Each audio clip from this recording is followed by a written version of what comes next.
Everyone, I am Akshay Jain and I welcomes you once again in my YouTube channel भौतिकी ज्ञान.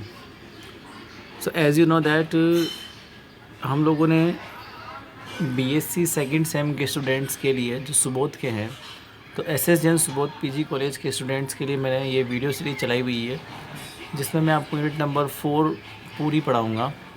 Unit number 3 तक हम लोगों ने क्लासरूम के अंदर पढ़ा हुआ था. यूनिट नंबर 4 हमारी चल रही है और लास्ट 2 वीडियोस में हम लोगों ने 2 टॉपिक पढ़ लिए हैं, Maxwell equations and transient behaviour of RC circuit. ये हमारा तीसरा वीडियो है.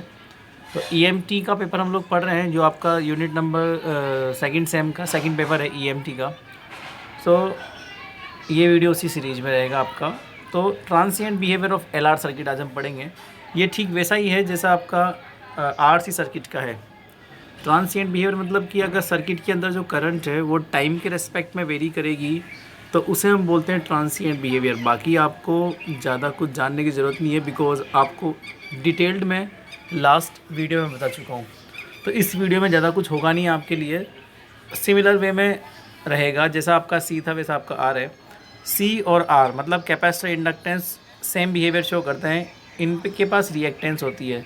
सी के पास रिएक्टेंस एक्सी होती है. रिएक्टेंस एक तरह का रेजिस्टेंस है जो वर्चुअल रेजिस्टेंस की तरह बिहेव करेगा. वर्चुअल रेजिस्टेंस का मतलब ये होता है कि ये करंट को या फिर चार्जेस को कम्प्लीटली रोकता तो है, मतलब डिस्ट्रॉय नहीं करता, बट ये उन्हें स्टोर करता है.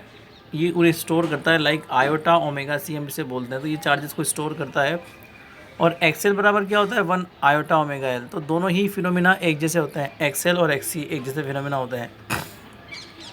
तो यहाँ पे बस आपको बस इतना सा चेंज करना है, ठीक है, और बाकी कुछ ज़्यादा दिक्कत आती नहीं है.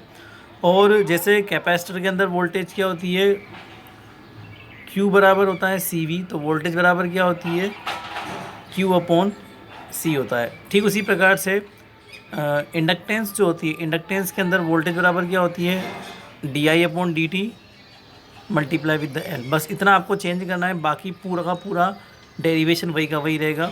आप देख लो वही का वही स्ट्रक्चर है. वही 2 की लगी हुई है जो पहले लगी हुई थी K1 और K2. और ठीक वही आप जब K1 को क्लोज़ कर देंगे मतलब वहाँ से करंट फ्लो होगा और K2 को ओपन कर देंगे मतलब वहाँ से करंट फ्लो नहीं होगा. लाइक यह शॉर्ट सर्किट होगा. K1 आपका शॉर्ट सर्किट की तरह बिहेव करेगा और K2 आपका ओपन सर्किट की तरह बिहेव करेगा. तो हम लोग उस समय क्या करेंगे, जब पहला हम लोग फिनोमेना देखते हैं तो उस समय आपका सर्किट के अंदर करंट फ्लो होता है, ठीक है ना. और ये जो करंट होता है सर्किट के अंदर और उस वजह से ये जो वोल्टेज होती है किरचॉफ वोल्टेज लॉ में ये वोल्टेज बराबर यहाँ और यहाँ वोल्टेज ड्रॉप हो जाएगा. तो E = IR voltage drop eight resistance और L DI/dt that is voltage drop eight reactance मतलब कॉइल. तो किसी भी रिएक्टिव कॉइल की वजह से जो वोल्टेज ड्रॉप होता है वो L DI/dt होता है जिसमें L होता है सेल्फ इंडक्टेंस. ये हमारा नेक्स्ट टॉपिक होगा. हम लोग पढ़ेंगे सेल्फ इंडक्टेंस के बारे में. बट मैं आपको बेसिकली वो टॉपिक पहले पढ़ा रहा हूँ जो इम्पोर्टेंट है. तो ये जो टॉपिक मैं आपको पढ़ा रहा हूँ ना, ये सारे ही टॉपिक मोस्ट इम्पोर्टेंट है. आपको आपके एग्ज़ाम में इनसे बहुत कुछ मिल जाएगा. ओके, तो हम लोग L कहलाएगा उसका सेल्फ इंडक्टेंस. तो यहाँ आप देखना वही बात है. अगर मान लीजिए when I = I0 maximum current अगर फ्लो होती है तो मैक्सिमम और मिनिमम जो होता है वो कांस्टेंट वैल्यू को शो करता है. तो यहाँ पे DI/dt बराबर क्या हो जाएगा, मैक्सिमम करस्पॉन्डिंग 0 हो जाएगा. तो वही बात है. तो वैल्यू पुट करोगे तो E बराबर कितना हो जाएगा, यहाँ पे इसको 0 पुट कर दो. बट 0 पुट करने के लिए कंडीशन क्या है, I = I0 करना पड़ेगा आपको. तो यहाँ पे E = क्या हो जाएगा E0 और यहाँ पे ये 0 आप पुट कर सकते हो. ओके, तो I0 = I + L DI/dt that is. थोड़ा और सोल्व करो. इसको सोल्व करने के बाद इस I को आप यहाँ शिफ्ट कर दो. ओके, तो ये हो जाएगा I0 - I और यहाँ पर आप R को कॉमन लेके इधर भेज देना और सिंपली इंटीग्रेट करना. तो 1/x का क्या होता है log x. बता यहाँ I0 तो कांस्टेंट है तो केवल I के रेस्पेक्ट में करोगे तो I नेगेटिव में आ रहा है तो नेगेटिव आ जाएगा यहाँ पे. और यहाँ पे केवल t का फंक्शन t के रेस्पेक्ट में होगा. और ये a आपका हो जाएगा नॉर्मलाइजेशन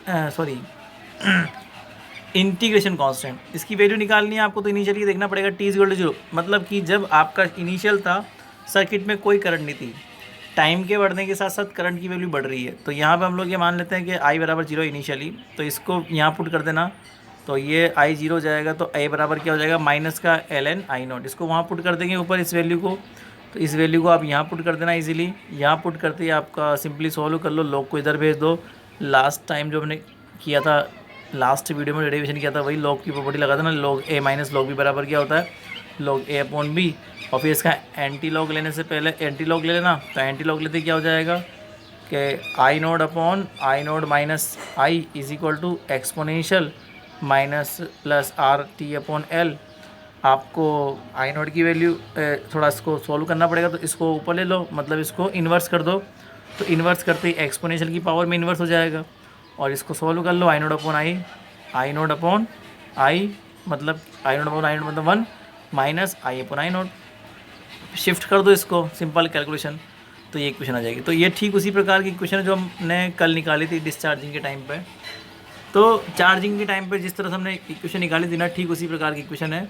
तो ये ग्राफ प्लॉट कर लो, t बराबर 0 पर आपके चार्जेस करंट बिल्कुल भी नहीं थी, तो ग्राफ आपका ऐसा ही मिलेगा आपको। ओके, यहाँ से आप टाइम कांस्टेंट निकाल सकते हो, इसीलिए टाइम कांस्टेंट क्या होता है वही यहाँ पे t इजिकल टू, अगर आपने एल अपॉन आर पुट किया, कहाँ पे पुट करोगे आप, ये t equal to L upon R आप यहाँ पुट कर दो।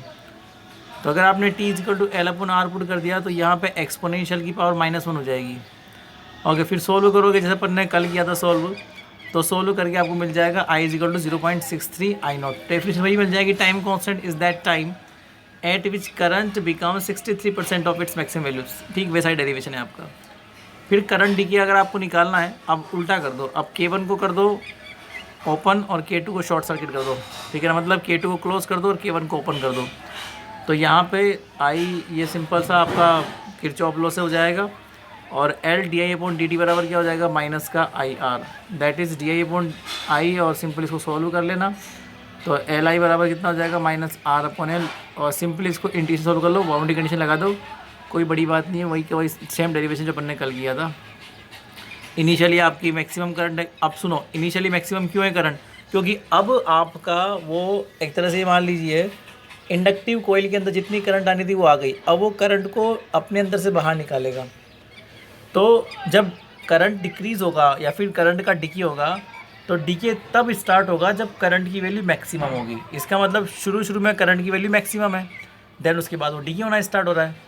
और जब करंट बढ़ेगी तो शुरू में करंट की वैल्यू क्या होगी 0 होगी, देन उसके बाद में करंट इंक्रीज़ होगी धीरे धीरे। तो ये उल्टा फिनोमेना है, ये डिके है करंट का, इसलिए आपको इनिशियली मैक्सिमम लेनी पड़ेगी करंट। तो ये आप सॉल्व कर लो, इंटीग्रेशन को लिमिट लगा के, और ग्राफ प्लॉट आराम से